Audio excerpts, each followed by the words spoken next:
Welcome to Elevate, the masterclass where we dissect the elements of exceptional achievement and lifestyle design with a focus on personal growth and real estate investing.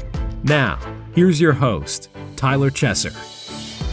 Elevate Nation, welcome back. This is Tyler Chesser. I'm so thankful to have you here, and I'm blessed and grateful because you are in for a massive, massive treat today because I'm sitting with Stephen Kotler, the man, the myth, the legend, the expert on peak performance. And my goodness, this is going to be an amazing discussion. I'm so pumped for this. And I know that this is going to bring you a ton of value. So I want to encourage you to buckle up, buckle in, get your notebook ready, get your iPhone note app ready, because there's going to be some bombs dropped in this episode. I already know.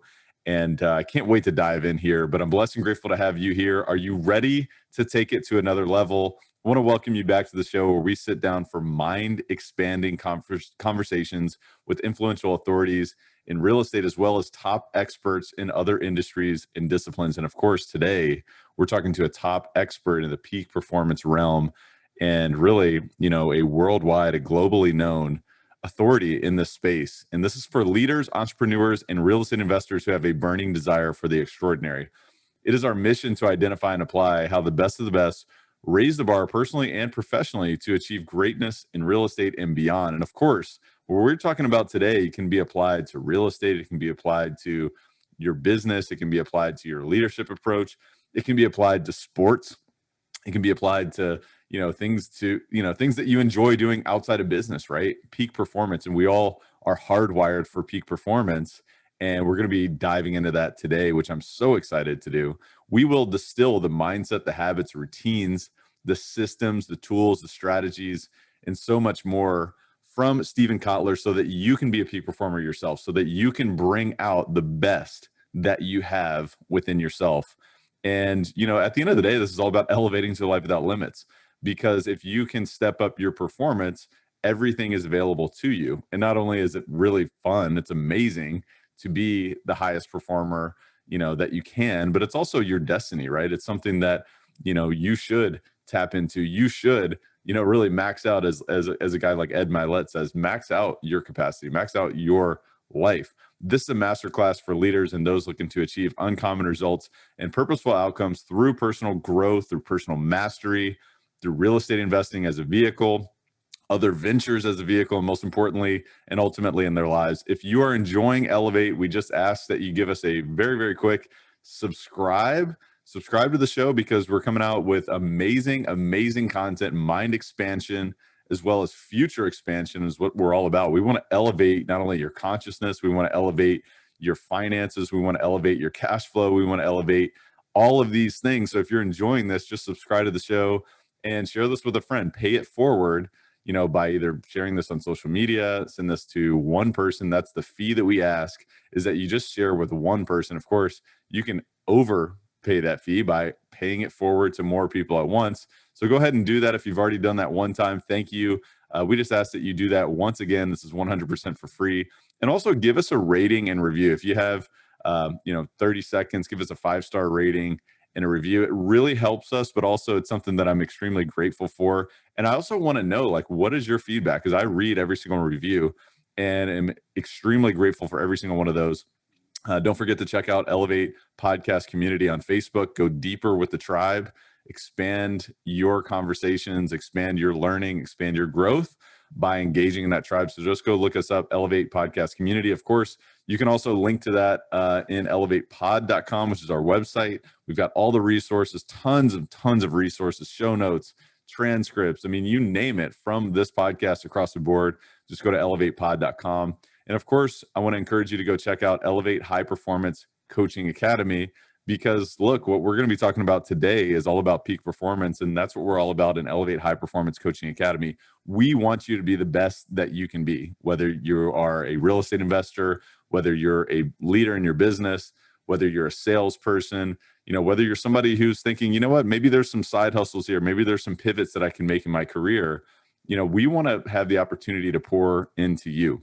And we want you to really maximize your capacity, not only elevate your mindset, not only elevate your strategies, your systems, your time management, all of these things. We want you to be an elite performer.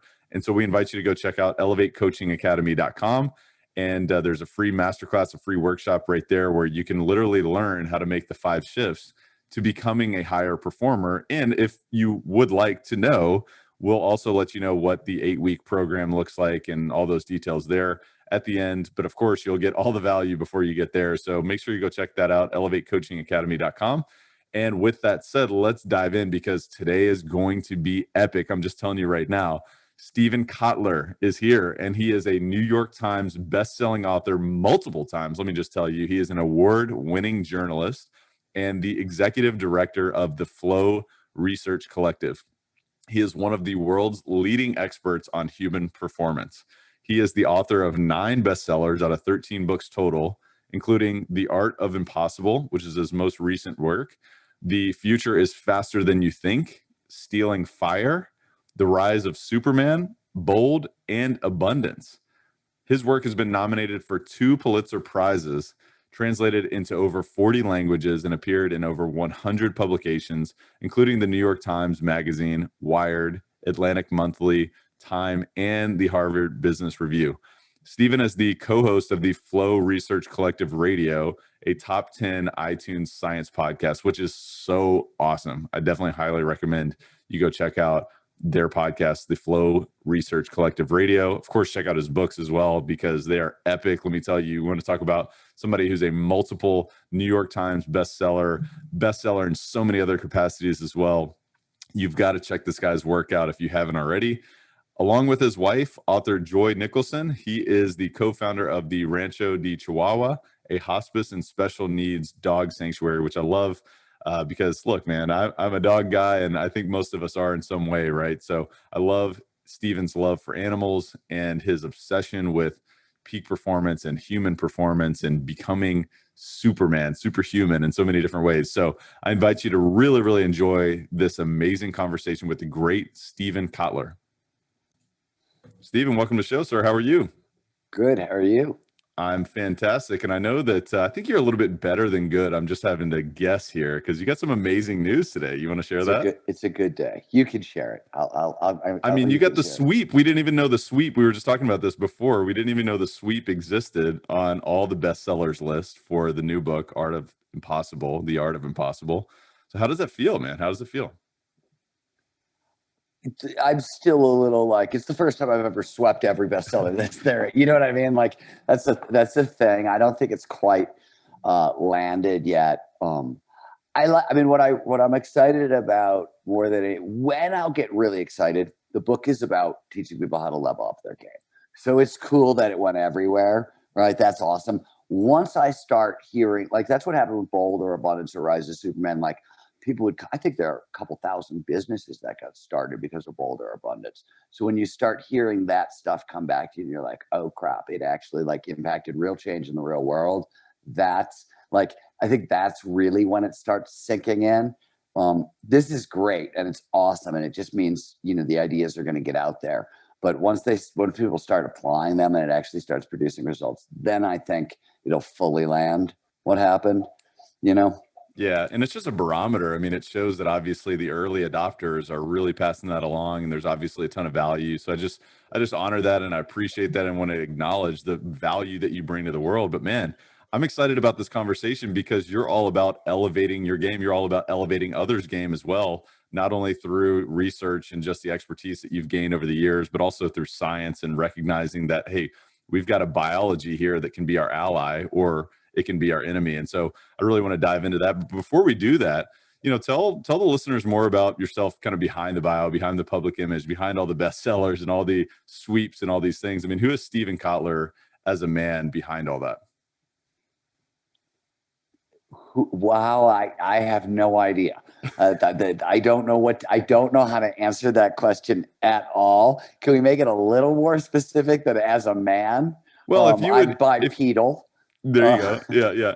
Well, the reason why I like to ask it pretty generally like that is because, like who are you? I mean, what are you all about? I'm literally, and a certain level, I am exactly as the bio says. I'm an author. I'm a journalist. I'm the executive director of the Flow Research Collective, where we study the neurobiology of peak human performance. I run an animal sanctuary. I'm a lifelong environmental advocate and animal geek. My wife and I run an animal sanctuary as well. And I do a lot of work on that stuff. And when I'm not doing any of those things, I'm usually hurling myself down mountains at high speeds, which I think is in the bio too, because we try to tell the truth.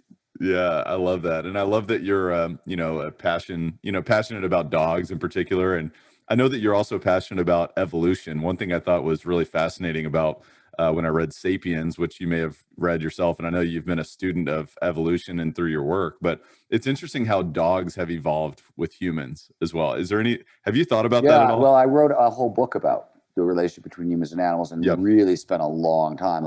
It's just called A Small Furry Prayer. It was one of the books that got nominated for a Pulitzer that I wrote. Yeah, I've really spent a long time thinking about evolution, predominantly in the context of ethology, which is the study of animal behavior. When I was started out as a journalist, um, most of my focus was on either neuroscience or on action and adventure sports. That stuff is well known. What is also less well known is when I wasn't doing those things, I was going extraordinarily far out of my way to try to hang out with scientists who were hanging out with animals.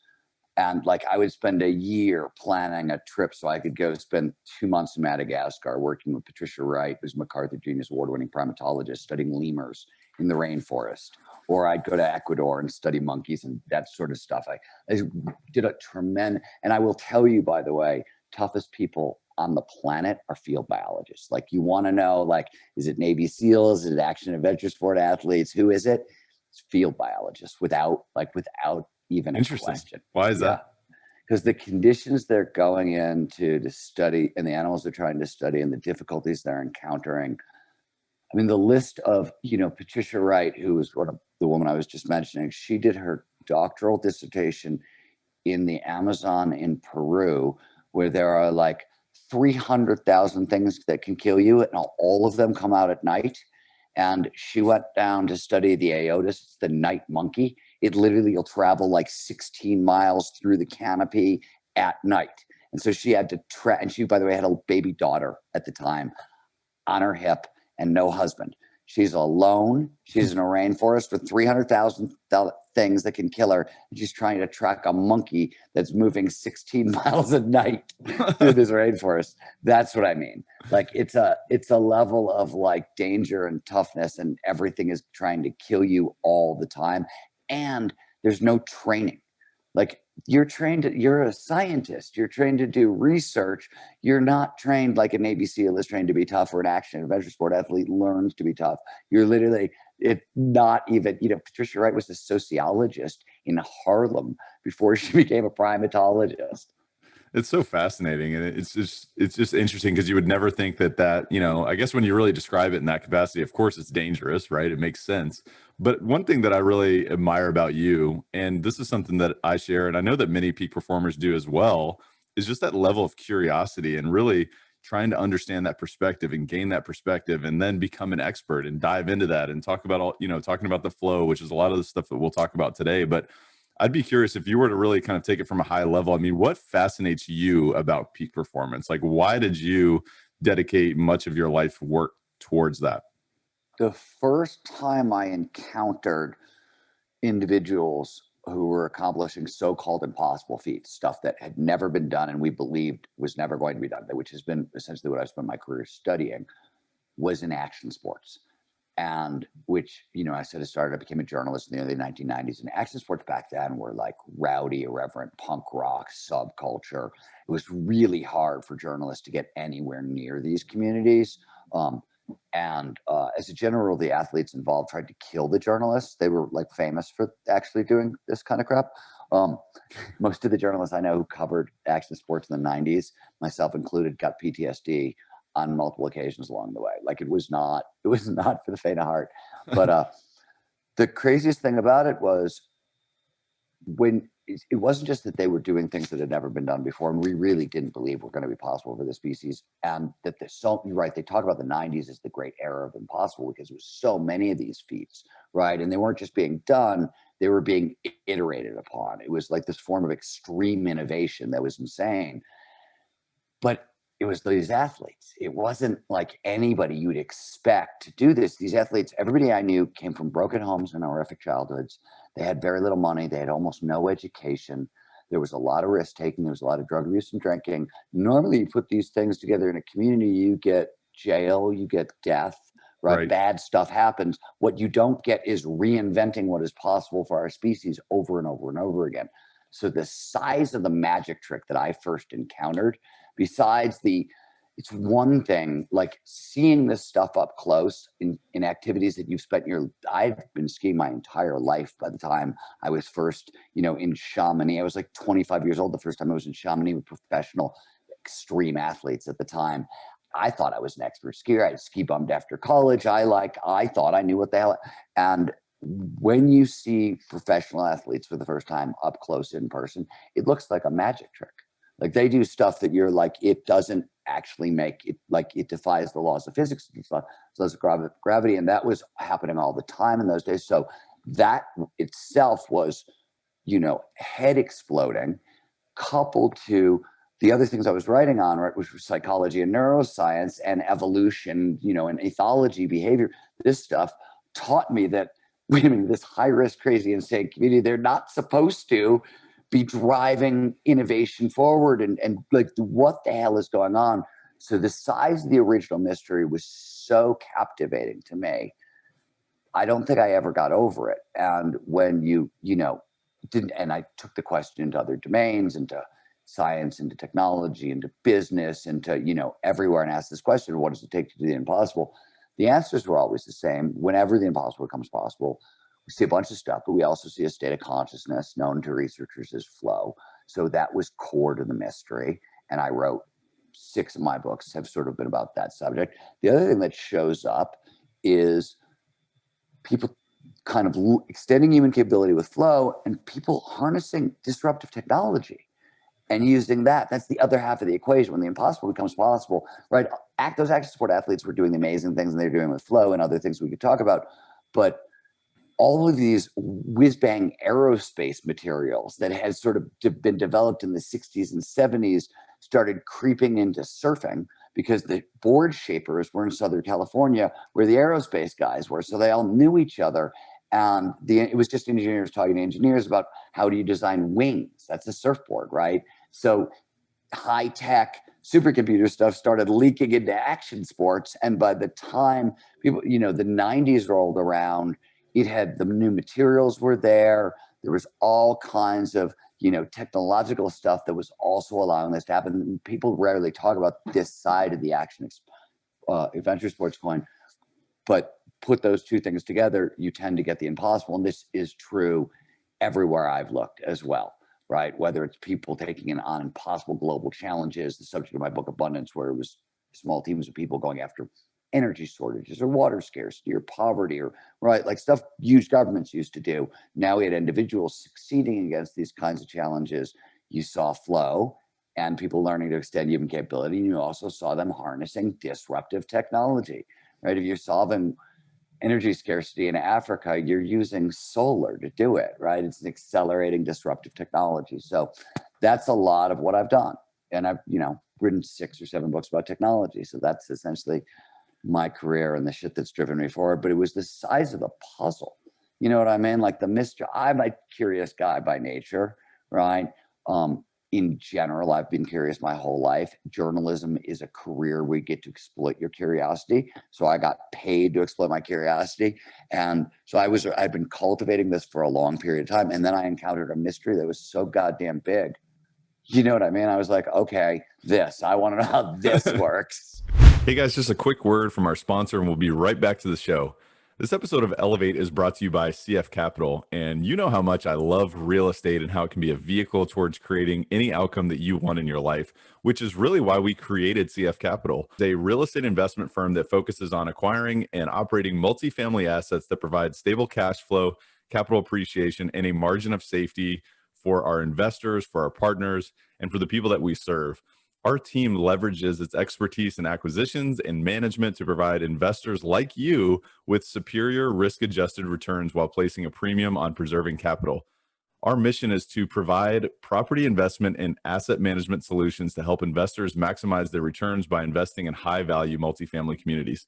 Our philosophy is that we can elevate communities together through this process. And I want to invite you to go check out cfcapllc.com because we have a free ebook that's called The Bottom Line, the 10 ways to increase cash flow in an apartment complex. And I want to tell you that this is a value packed ebook. So I want to invite you to go check that out right now at cfcapllc.com. I think you're going to get a ton of value just from reading this, whether you apply it to your own business or whether you educate yourself further on what it would look like if you invested with CF Capital. So go check that out at cfcapllc.com. Again, that's cfcapllc.com, and enjoy the rest of the show.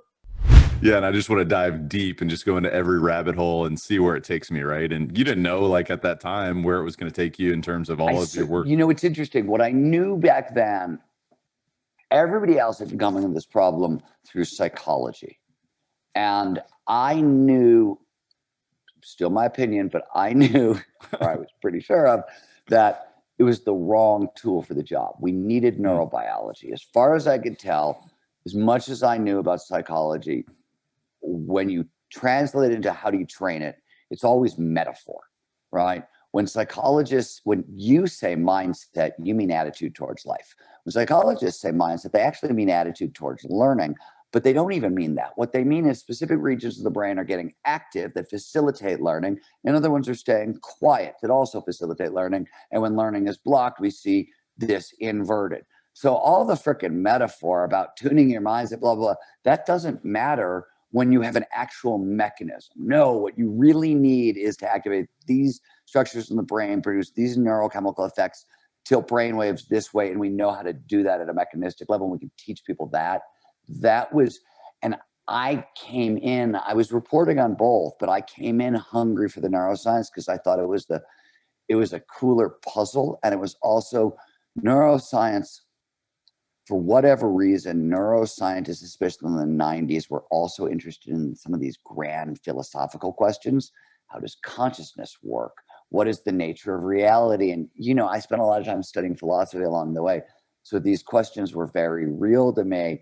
And psychology, especially then, was asking different questions, right? It was probing things that weren't as interesting to me. So neuroscience was a really great fit. And it turned out, you know, once you took training down to neurobiological levels, we could take things. I'll give you flow is a great example. So flow is optimal performance. It jacks everything up. We can talk about why and how and what gets elevated. But let's just say it's everything you could possibly imagine gets elevated by flow. And the state's been studied since the 1870s. The core treatises on the psychology of flow were written down, you know, first in 1975. The best-selling book came out in 1990. We've got 30 years of people trying to use the psychology to train it, and the hit rate was terrible. And you could read about it, like Susan Jackson and Mihai Csikszentmihalyi, sort of two of the godfathers of flow psychology. Mihai Csikszentmihalyi is really the godfather, and Susan, one of his grad students. But they wrote a book called Flow in Sports about all the early efforts to try to train athletes using flow psychology. And like everywhere in the book, mixed results. By taking things down to the neurobiology, my organization, the Flow Research Collective, we train about 1,000 people a month. And it's from members of the U.S. Special Forces and pro athletes through like a lot of Fortune 100 CEOs and C-suite executives to like yoga moms from Indiana and insurance brokers from Iowa, right? We train everybody. And on average, we see a 70% boost in flow. And we use Susan Jackson's scale that she developed to measure flow. We're using the exact same scale she developed and couldn't get results. And we're getting a 70% boost in flow reliably, repeatedly over time. That's what it's not our voodoo. I mean, our voodoo is good, but it's that biology scales. It works for everybody. And the psychology is squishy. And it's personality, culture, a lot of stuff kind of mess with our ability to kind of translate the psychology into something that's going to work for everyone, right? Which is what you're looking for, right? A tool that unless I can tell you this tool works for you, I'm just lying to you. If I'm sure, you know what I mean? Absolutely. It's a con. Well, and that's why I wanted to start with evolution as we kind of began this conversation, because that's, you know, from what I understand about your work, I mean, to a large degree, obviously you're saying biology scales and neurobiology is the way to tap into flow. And it's from the evolution standpoint where you really kind of discovered that, right? It was. I was, I think, extremely lucky. So when I got into journalism, I So new journalism was the style of journalism I was trying to be. This was the style of writing developed by like Hunter Thompson and Joan Didion and a bunch of people. And it's really about how do you represent truth? And journalists got this feeling that like, not because the media distorts the message, but because you have to make choices when you write a story. You include these facts, you exclude those things, right? And you're telling a story, and then your editor comes along and says, no, that's not important. This is important. Then the publisher comes along and says, no, our readers care more about this. And everybody's making choices, and it's really hard. What's the truth and all that? Nobody's lying, but you're cutting out large chunks of stuff. And new journalism, we're like, well, okay, so what we're going to do is we're going to show you so much of our personality, right? This is what Hunter was doing. He's not just showing you that he's crazy and willing to do all these drugs. He's showing you who he is, a fierce, rabid, freedom of speech, liberal, blah, who has these values. So you know exactly where he's coming from. So even though cuts and edits are being made out of sight, you can trust the reporting more. That was what new journalism was. It's sort of it's a way of trying to get at the truth more. I thought it was, science is another way of trying to get at the truth, but this was an early way that I really was devoted to that. And I had been reading a guy named David Quammen, who is a brilliant writer on biology and evolution, right? And wrote my single favorite book of all time, which is The Song of the Dodo. He was on staff at Outside Magazine, where I was doing some work. And John McPhee had done new journalism for geology. David Quammen started to do it for biology and evolutionary theory. And I was like, I want to do this for neuroscience and psychology. So that was my whole project. But because the guy I was trying to emulate was a huge evolution geek, and I was reading everything he wrote ever, I learned, a ton about evolution, coupled to I was hanging out with all these animal ethologists, primatologists, whatever. You can't do that work without being thoroughly grounded in evolution. And I will say, I'm glad you brought it up on the fact that I've often said this, and I don't know if it's true. I can't measure it. I haven't looked at it. There's no data here. But in my experience running around the world, most of the smartest people I know always look at information. They have two filters on top of whatever other expertise they're bringing to the situation. They understand systems thinking, and they understand evolution. And evolution is a system, right? But they understand principles of systems thinking in general, and they understand evolution. And I learned systems thinking from trying to do like rainforest works. It's a giant big system. So I learned, systems ecology, this is how systems work. And evolution, here's how nature works at a deeper level.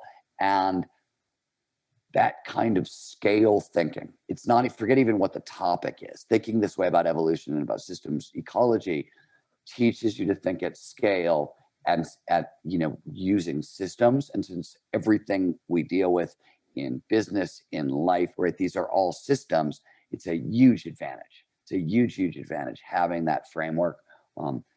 It's interesting that you started there. Most people skip over that. In fact, I will tell you, tangentially, you did say you just wanted to have a conversation, so I'm just going wherever the hell I want. That's right. One of the things I will tell you as a guy who's written 13 books now, you learn about readers' sensitivities. Two things readers hate, unless they're reading books about them, are history and evolution. People love books on history and they love books on evolution, but if you're writing a science book, which I've written 13 of, or 12, 11 of, 10 of, where people get pissed, where I get like letters to the editor kind of stuff, is why did we need 2 chapters on evolution? I mean, who fucking cares about evolution? Wow. And they tend to say the same thing about, why did we need the entire history of the neuroscience of blah, blah, blah, why?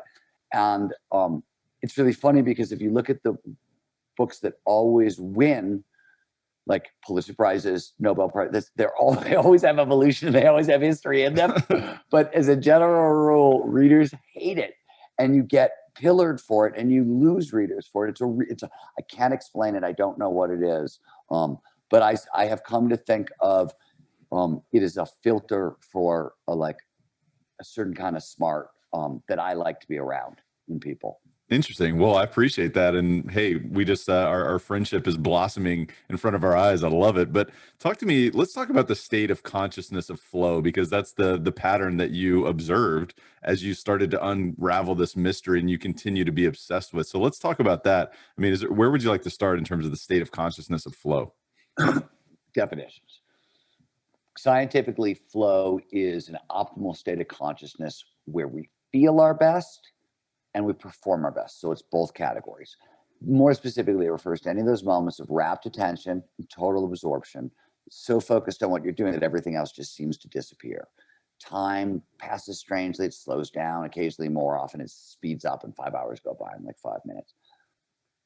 Sense of self gets diminished, all aspects of performance go through the roof, and the experience is, it's autotelic is the technical term, but it basically means it's euphoric. It's so joyous that once an activity produces flow, we just want more and more and more of it, which is all a fancy way of saying flow is the most addictive state on earth. It's Right. pleasure we prefer the most, and it's also totally deeply 100% correlated with life satisfaction, well-being, meaning, purpose, all those really important metrics.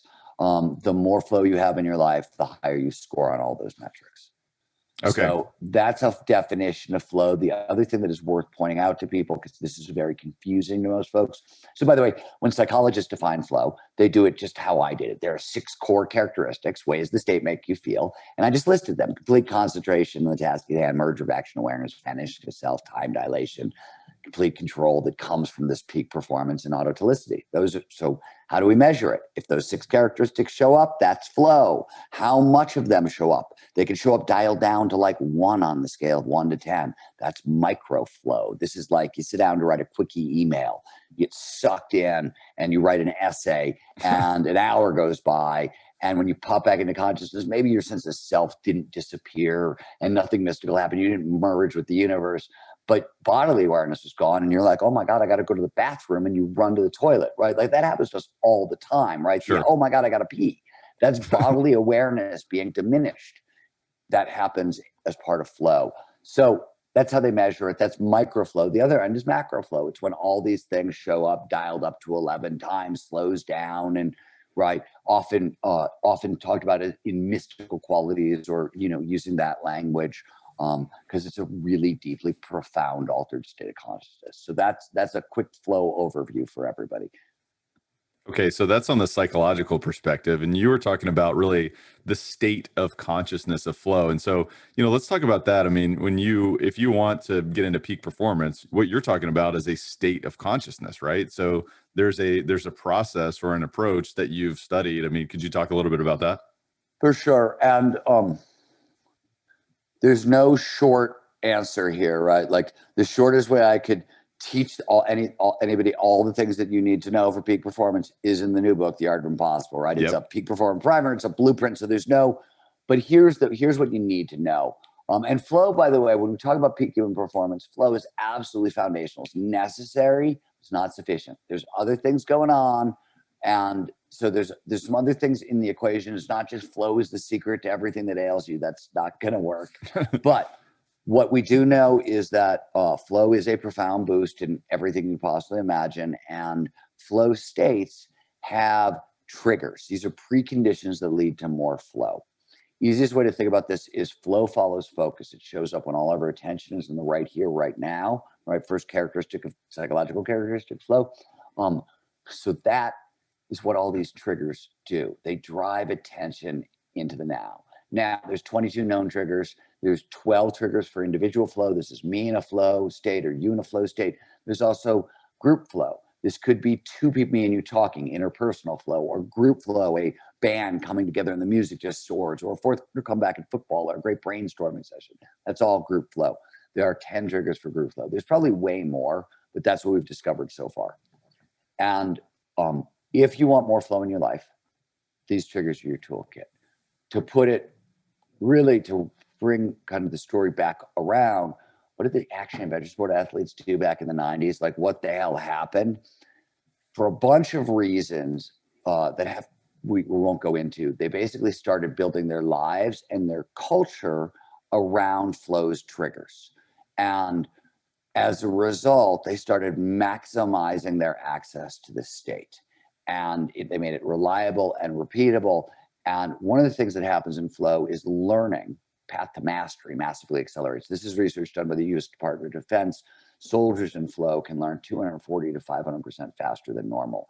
So by getting into flow on a regular basis, you're massively accelerating the path to mastery. And it was happening all across, everywhere in action sports. And you had communities of innovation developing in Jackson Hole, in Squaw Valley, where I was living, in British Columbia, right, in Whistler, et cetera, et cetera.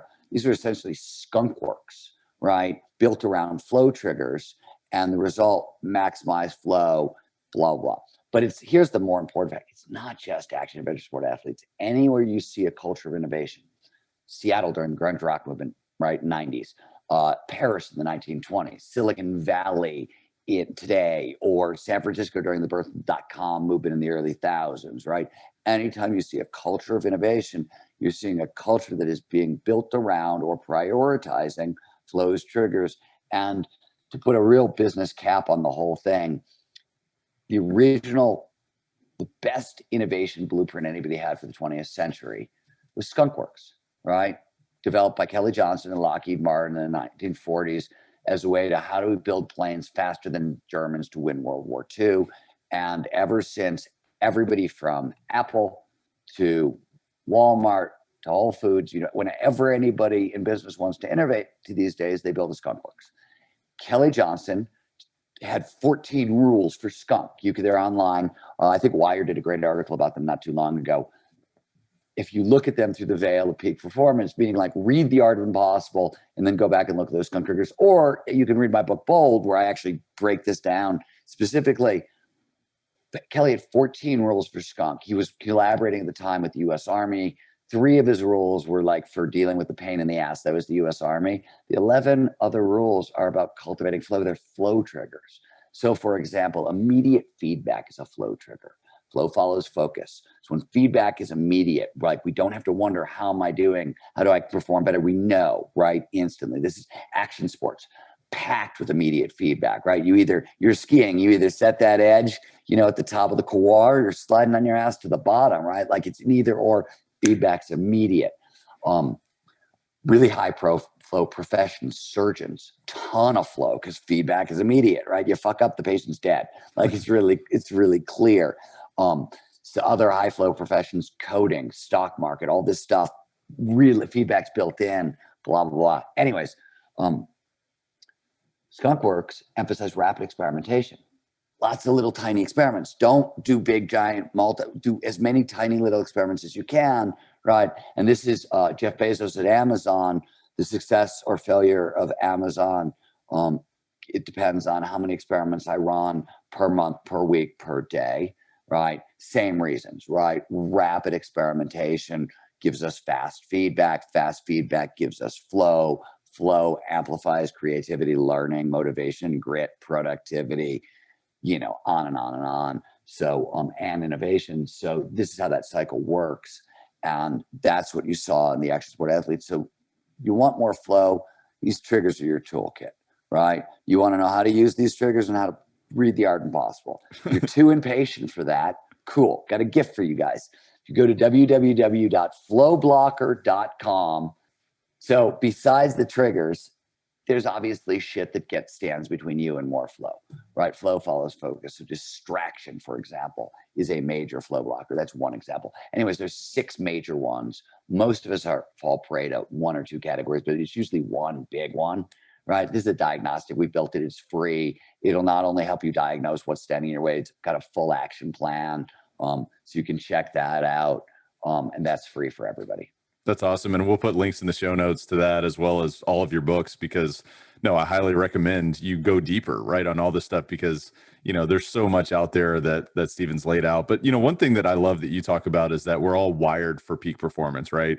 And that we can use and make our nervous system our ally rather than our enemy. And what you're talking about in terms of these flow triggers is about tapping into the nervous system, more or less. Am I correct on that? Yeah. So I've said for a long time that peak performance, which like people hear peak performance and they think, Ted Williams or LeBron James or like, Mahatma Gandhi or whatever. And they don't get that. Like, I spent my life studying extraordinary people. None of them started out extraordinary. And I've known most of these people for a very long time, right? Like, they were all like the action and adventure sport athletes. Everybody was broken and a mess, right? Like, nobody, you just start out like everybody else. And only thing that peak performance is getting our biology to work for us rather than against us. Or as you put it, and I think you're paraphrasing William James, who said in 1901, the great thing then in any education is to make your nervous system your ally instead of your enemy. Same thing, same idea. This is a very foundational idea. By the way, Nietzsche said the exact same thing before James. By about 10 years. So like, this is Nietzsche was the first high performance philosopher because he was the first guy to start doing it after Darwin, right? So Darwin comes along and says, hey, body evolves, mind evolves. And suddenly everybody who's been interested in peak performance in philosophy and psychology and whatever goes, oh crap, biology matters, right? Like, oh, Right. okay. Right. And so, and the toolkit's the same. Right. The same tools, the same biology that those athletes use to achieve the never been done before impossible is what you and I use to make Monday better. Right. There's no other tools. This is the toolkit. Right. I say one of the really fun experiences that has been happening when like kind of early adopters have been reading the book. And a lot of my fans and my core fans are peak performers. Right. Like those are the first, who they knew some of this stuff and they wanted more. And what happens when people, and when I say peak performers, I mean top 20% of whatever it is that you do in the world, right? You're at that level, maybe top 30%. What you end up doing is recognizing huge parts of your life in the book. And usually the experience of reading the book is, oh, I do this. Oh, I didn't know I was supposed to do this. I didn't know this was how this worked. And if I did this with this, I could maximize, right? So the big news is we all got the same biology. The big news, and I think in The Art of Impossible, what's different now, and this is thanks to advances in neuroscience, and it's also thanks to one of the weird things about being the flow guy is, as I've heard I've been called, is that I like that name. Flow optimizes all this other stuff, motivation, grit, productivity, and creativity. And you have to ask yourself as the flow guy, like, why the hell is going on? So you end up having to I had to learn all this, the neurobiology of all this stuff.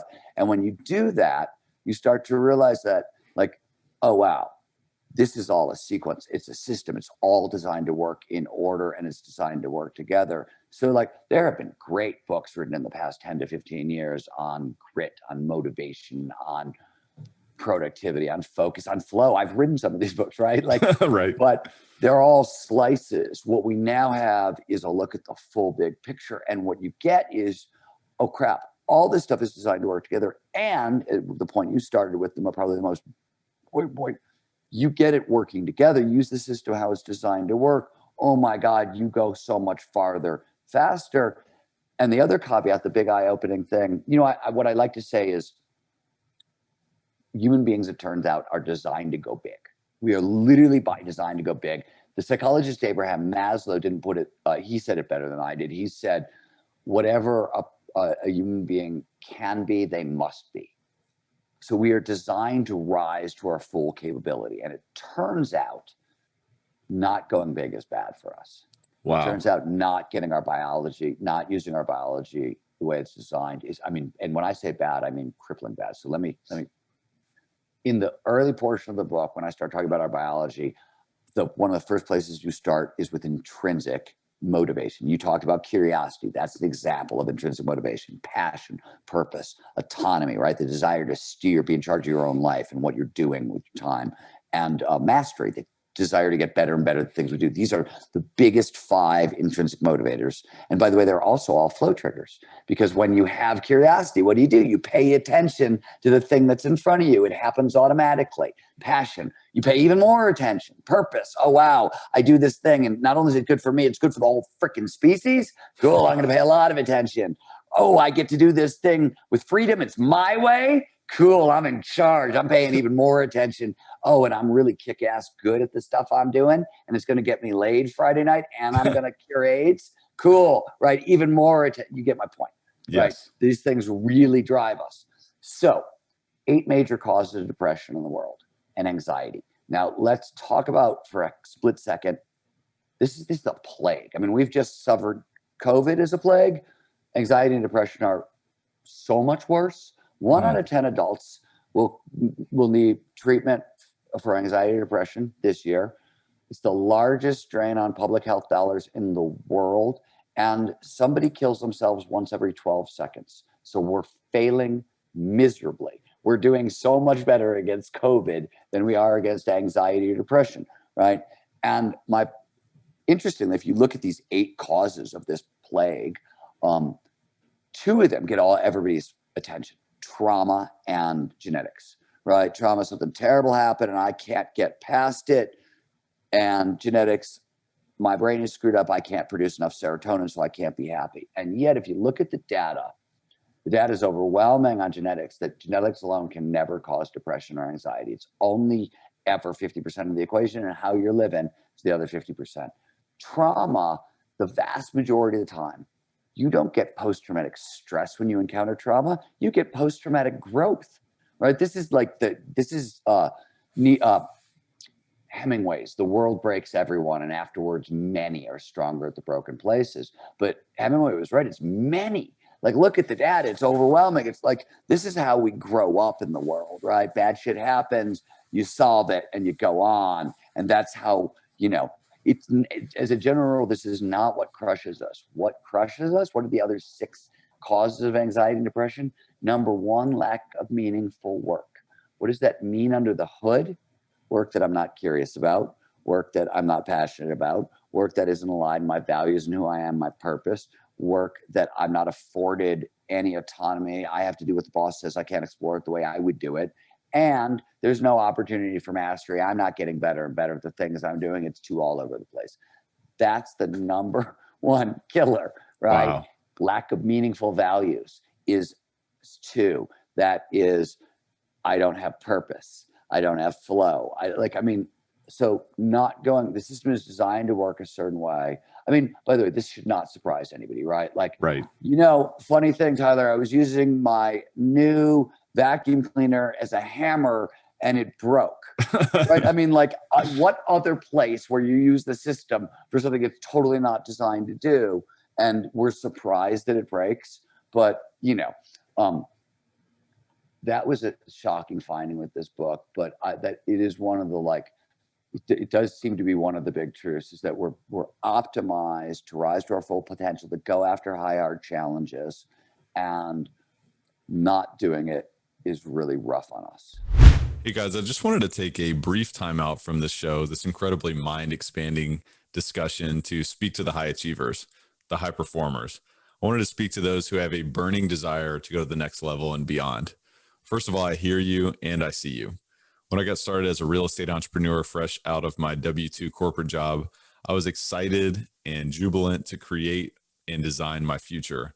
At the same time, my business and life was filled with confusion, filled with fear, doubt, uncertainty, and to be honest with you, sometimes even sleepless nights and hopelessness, even while experiencing what many would have considered substantial success. Ultimately, I mustered up the courage to hire one of the world's top high-performance business coaches to work directly with me on creating strategies, systems, and profound shifts towards accelerating my multifaceted performance and to become an industry leader. After years of investing significant resources into myself and in my business through this process, I am now paying it forward as a high-performance coach to those who feel called to elevate to the extraordinary. Wherever you are right now, you know deep down that you have it within you to be great. If you're someone who's seriously looking to elevate your business, your real estate portfolio, your cash flow, your deal flow, your network, your net worth, your lifestyle, and ultimately your life right now and ongoing for the rest of your life, I have a message for you. Because if that's you, then I invite you to visit coachwithtyler.com. I have limited coaching spots available to guide people like you who want to substantially close the gap from where you are to where you want to be. These are first come, first serve, and demand high touch, one-to-one focus from me directly to you. And this is not for everyone. This is only for those who are decisive, committed, and willing to do whatever it takes. It's only for those willing to play full out and invest time, energy, and resources into themselves to achieve greatness in real estate investing and beyond, which is what we're all about on this podcast. This is for those defiantly inspired for transforming as an empowered, limitless, and unstoppable human being in full control of their and their business's future. If that is you, I invite you to visit coachwithtyler.com. Again, that's coachwithtyler.com, where you can apply for this life-changing opportunity. We will then schedule a discovery session where we will directly discuss what's working, not working, and how we can work together to accelerate your future. With that said, enjoy the rest of the show. Yeah. And man, I tell you what, the we are designed to go big soundbite to me really, really stood out there. And even the quote by Nietzsche, if we can be, we must be. And I think that that's really interesting. And it's kind of, to the core of what Elevate's all about. And it's about, rising beyond your potential, right? Because we have beliefs about our potential and then perhaps what we can expand to beyond that. And one thing that I find interesting about your work as well is you talk about goal setting and how that can actually perhaps expand us beyond where we thought we could go.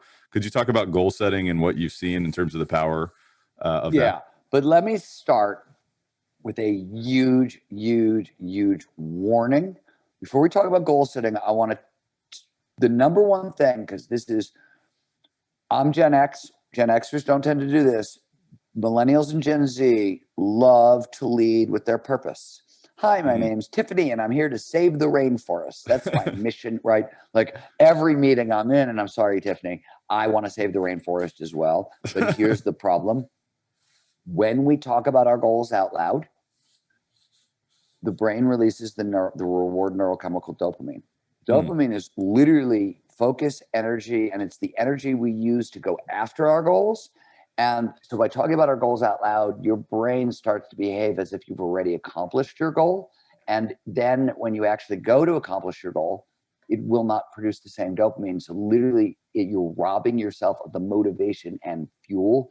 The research, early goal, or the reason all this has happened is because so much of the public conversation around all these topics is sort of dominated by these really not great sort of 60s, 70s psychology ideas that sort of became 80s and 90s self-help and are now sort of everywhere in the culture, and they're disastrous. Early goal setting theory said, hey, talk about your goals out loud. It'll hold you to the lash of public accountability, right? If I say, Tyler, I'm going to save the rainforest, the weight on me is greater than if I keep it to myself, right? That's what the thinking was. It seems logical. Turns out it doesn't work that way at all. And so talking about your goals ahead of time. So I'm going to give you a bunch of goal setting stuff that's super important to performance. Keep your goddamn goals to yourself. Literally in the document is actually at the Flow Research Collective. I think the document is called Rules, Ways to Get Fired, or Stephen Possibly Being an Asshole, which is the founding document for the Flow Research Collective. But one of the core things is have a passion and purpose and keep it to your damn self. And I believe, and I think any true badass in the world, you'll never hear somebody who is an actual badass say, hi, my name is so-and-so and my mission is such and such, because they're a badass because they're already on their mission. They're doing it and they don't have to tell you because it's plainly visible. And so the thing is, when you come to me and tell me your mission, I know you're a liar. I know you're not doing the thing you're claiming to be doing, one. Two, you're actually hurting yourself as a peak performer. So if you're dealing with serious people and you want to lead with your mission or your goals, we think you're lying. Just so you know, this is a disclaimer that you're actually dealing with a non-player, right? Like, not to quote LL Cool J, but real bad boys move in silence. Or, if we want to upgrade it, real G's move in silence. There we go. Right? But it's a real thing. That's a real thing from a peak performance standpoint. And it's a real thing from a impression standpoint, which is, and people don't talk about that. So those are my goal setting caveats, because people get this wrong all the time. And I put this in the book, but it keeps happening. And finally, like this one, I'm going to actually speak out about. Mad as hell. I'm not going to take it. All right. What the biology tells us is that human beings we're goal-directed creatures, right? So understand that. We don't really live in reality. We live in a reality shaped predominantly by two things: our fears and our goals. And it turns out, by the way, it's this, like, the biology is the same. The same neurochemicals that make anxiety make curiosity. Anxiety, excitement, and curiosity are all the same cocktail. It just depends on how we frame it. My point here is to get the machine to work properly, right? The system demands 3 levels of goals. We need mission level goals for our life, big things that we steer by. I want to write books that have a deep impact, right? If you're a wannabe author, there's a mission level goal. Then we need high hard goals. High hard goals are the mission level goals broken into like 1 to 5 year chunked action steps that all will lead to that mission level goal. Like, if I want to write books that change the world, I want to get an undergraduate degree in creative writing. I want to get a job on a newspaper and learn how to be a journalist. I want to write my first book on facial hair. I want to write my second book on, cooking with chopsticks.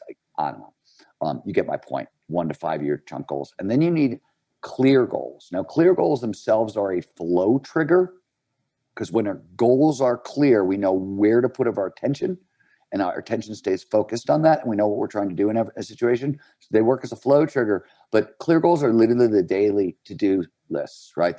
And there is a very, not complicated, but there are very specific caveats around clear goals. We don't have enough time left to talk about it. It's art impossible stuff, 3 levels of goal setting, but just to understand you asked a question about what do we get?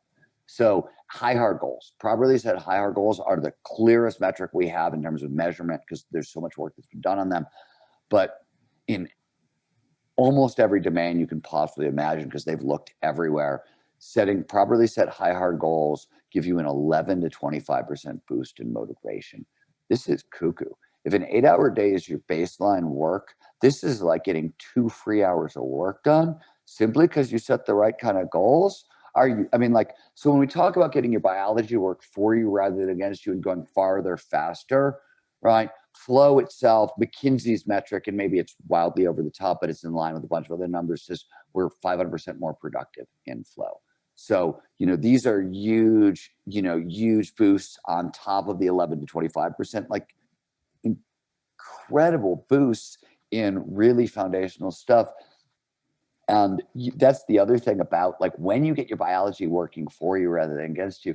Here's the crazy thing, and this is true if you're going after capital I impossible, that which has never been done, or what I call small I impossible, all that crap that you think is impossible for you, right? That essentially what's at the core of your podcast, right? Like the stuff that doing the stuff that's small I impossible, the stuff that you think is impossible for you, which is really the secret to going after capital I impossible anyways. Nobody ever goes after capital I impossible. You go small I impossible into small I impossible. And then, one day capital I impossible is just what happens next. Give you an example of that. First time I met Laird Hamilton, the big wave surfer, he was like 31. I was 27 or so. And he said, Stephen, this was in the 90s. He says, people see me on these 50-foot waves at Jaws, and they say, Laird, dude, that's impossible. No way. I can never do that. And he's like, I'm 31 years old. They're seeing me on these waves. What they don't see is me at 3 years old on a 3-foot wave, and 4 years old on a 4-foot wave, and 5 years old on a 5-foot wave. And they didn't see me last week on a 49.5-foot wave. So they see the 50-foot wave and they go, oh my God, it's impossible. And I'm literally out there surfing it thinking, Laird, you're not really pushing very hard, right? Like, this is wow. You can't really control the weather, but this is just 6 inches bigger than what you did last week. And man, right? Literally, the view from the inside is very different from the view from the outside, but that's how you get to capital I impossible. It's one small I impossible at a time kind of thing. And of course, the biology is the same.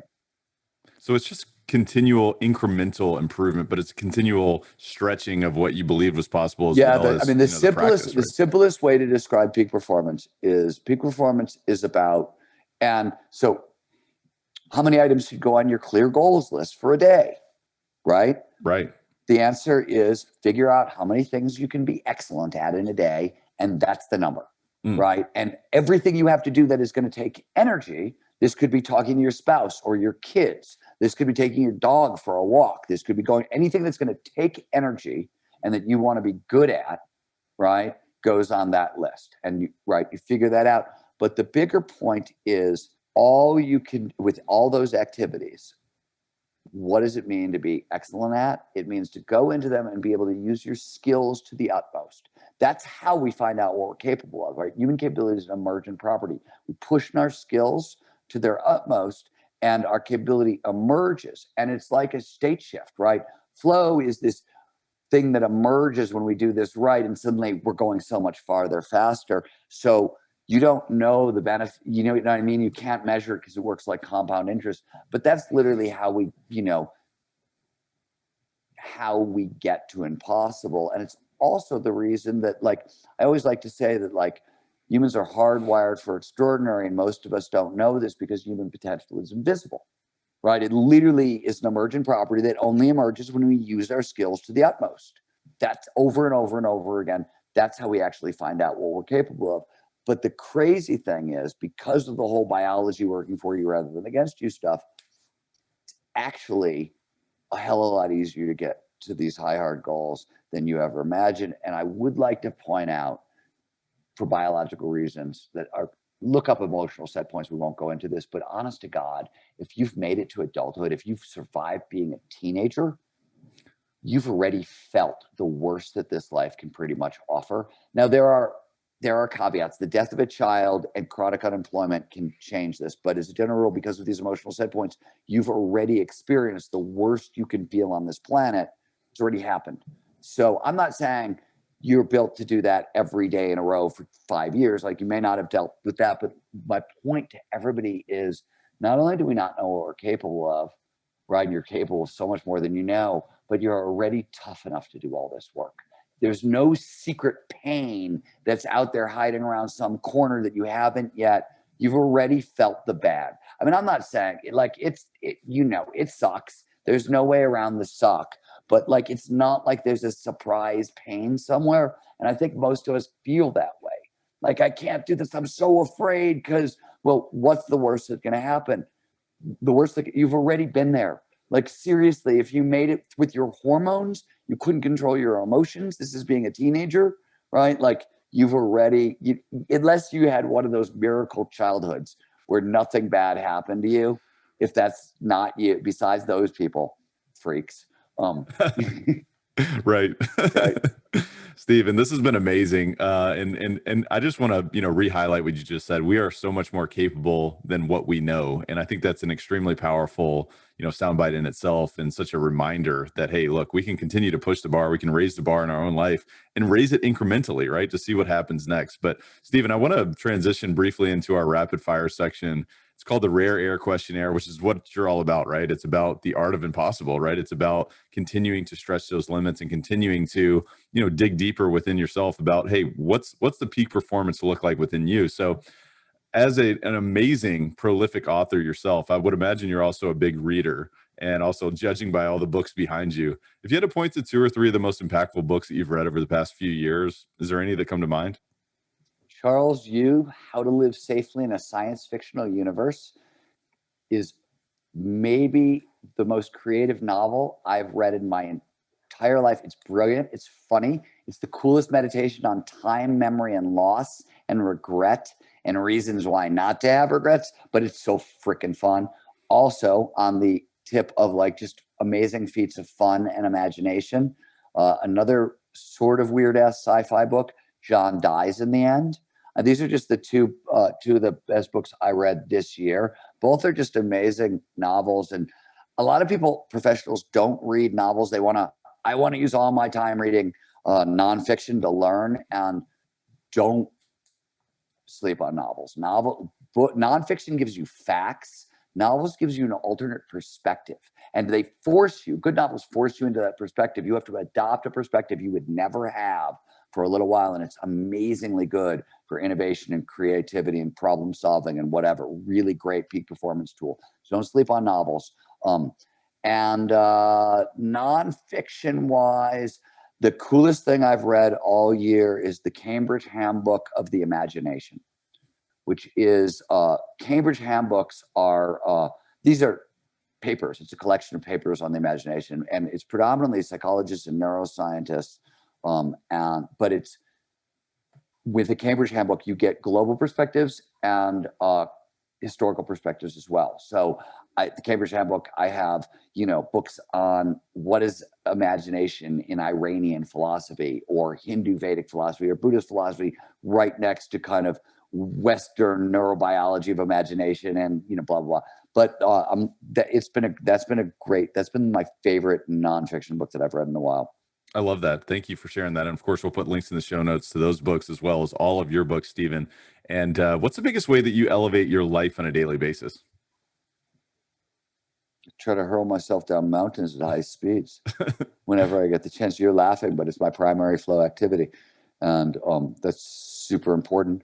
How do I try to elevate myself on a daily basis? I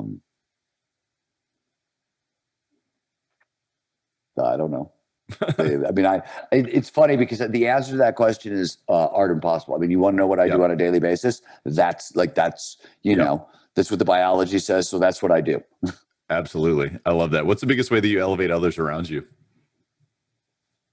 My interest is trying to make the world a better place for animals. So when I think about others, right, I know a lot of my flow research, all that stuff. Like my wife and I are on a dog sanctuary. We do hospice care and special needs care for, small dogs with big problems. And, that at a daily basis, the others I try to elevate tend to be furry. But, to me, it's empathy for all, right? Empathy for all people, but also empathy for plants, animals, and ecosystems. Otherwise, we're all going to die. So, 100%. Yeah, Stephen, this has been amazing. Really, really appreciate you taking time today. Is there any parting thoughts or words of wisdom that you share with Elevate Nation? Just go get him, Tiger. Seriously.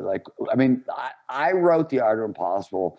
One reason is because I got tired of seeing extraordinary people who were about to do extraordinary things that the world could really use tripping over themselves over and over and over again. I don't know how to solve water shortages in Africa. That's not like, I don't know how to do it, but somebody does.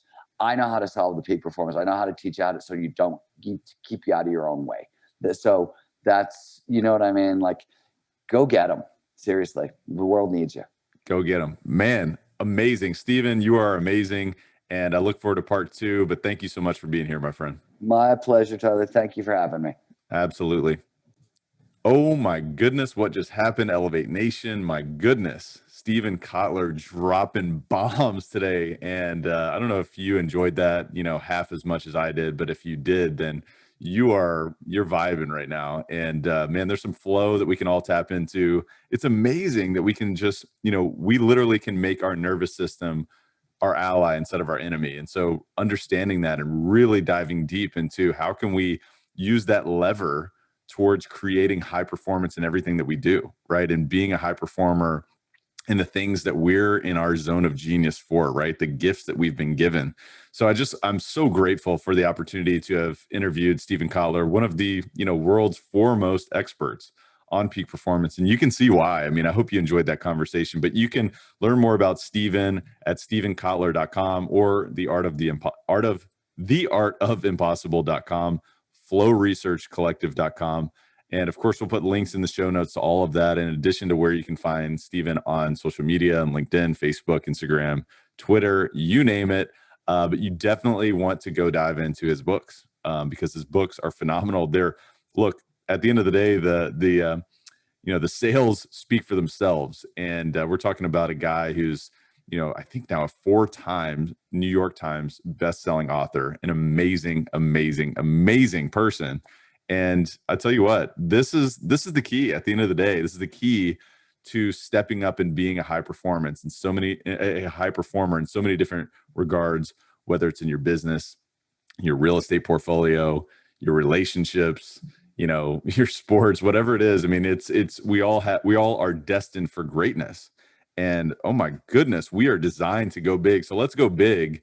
And I want to encourage you to re-listen to this show. I want to encourage you to take notes, distill it down to, if you can, this is a big challenge today, your top 3 key distinctions. What are your top 3 takeaways?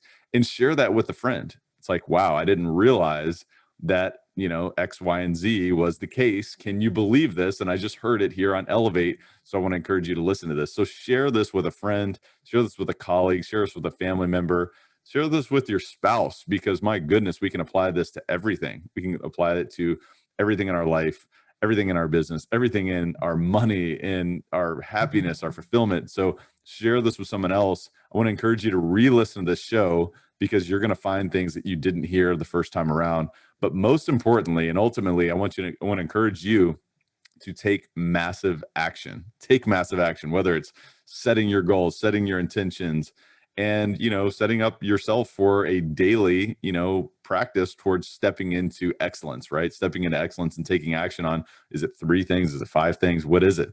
Right? But expanding your future through using your nervous system as your ally and rather than your enemy, because you are a high and peak performer. It's there, whether or not it's been out recently or not. But I want to encourage you to tap into that. So until next time, guys, really, really appreciate you listening, and we will see you next time. Thank you for listening to Elevate. If you enjoyed this episode, be sure to rate, review, subscribe, and pay it forward by sharing with a friend. Most importantly, take this opportunity to elevate your results by taking immediate action on what you learned. For more, visit elevatepod.com.